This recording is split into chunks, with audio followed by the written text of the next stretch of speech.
And we are learning tonight that as bad as last week's terrorist massacre in San Bernardino, California was, it could have been much worse. After the bullets that killed 14, there were bombs targeting first responders, but they didn't go off. There is also breaking news about what law enforcement may have known about one of the shooters prior to the assault and how both prepared for battle. Senior correspondent Adam Housley has been breaking news on this story over the weekend, and again tonight. He's in Redlands, California right now. Hi, Adam.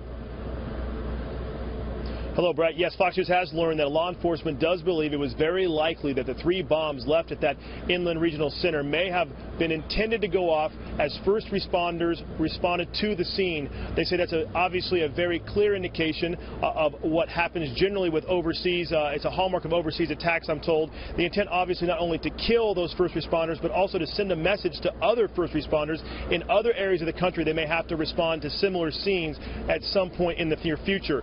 They did not go off, of course, and there's still some question as to why not. Some have suggested because of the water sprinklers. Others say it may have had to do with the failure of using the proper detonator. Meantime, we've also learned that there were reports that there was scanner traffic within an hour of the attacks very early on Wednesday that indicated that law enforcement may have known Farouk. He may have been known to authorities also as long as 1 week prior to the attack. Now, federal and local authorities have insisted that neither of the attackers had aroused suspicion before the assault, and the LAPD so far has refused to comment on this revelation on a report from Fox News contributor Stephen Hayes.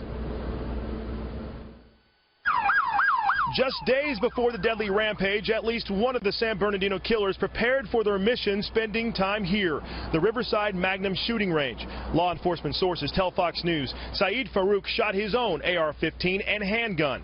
Investigators also believe both Farouk and his wife Tashveen Malik were dry firing or pulling the trigger of an unloaded gun in the backyard of another Southern California home. We do have evidence that both of these subjects did some participated in target practice in some ranges within the metro area or within the Los Angeles area. That target practice in one occasion was done within days of this event. This as we have our first look at the couple as they entered the United States in July 2014 at Chicago's O'Hare Airport when Farouk, a U.S. citizen, brought Malik into the U.S. after spending time in Saudi Arabia. The FBI says there was evidence of pre-planning and that both had been radicalized for quite some time. The question we're trying to get at is how did that happen and by whom and where did that happen? And I will tell you right now, we don't know those answers at this point. Investigators also working quickly to discover any link to the Middle East. We want to find out everyone who participated in the pre-planning, if there was anyone else. We don't know everything yet.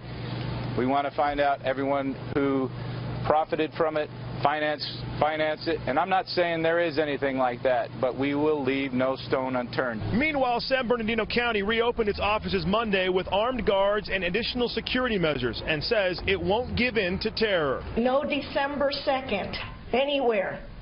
No act of terrorism anywhere. We'll succumb, we'll invest fear, we'll provide any kind of an end to the hard work, to the dedication of every single San Bernardino County employee. Bret, while investigators continue to say the digital and money trail continues to be built overseas, they say do not forget about the domestic investigation. It's vigorous, and they do expect updates soon. Bret? Adam, thank you.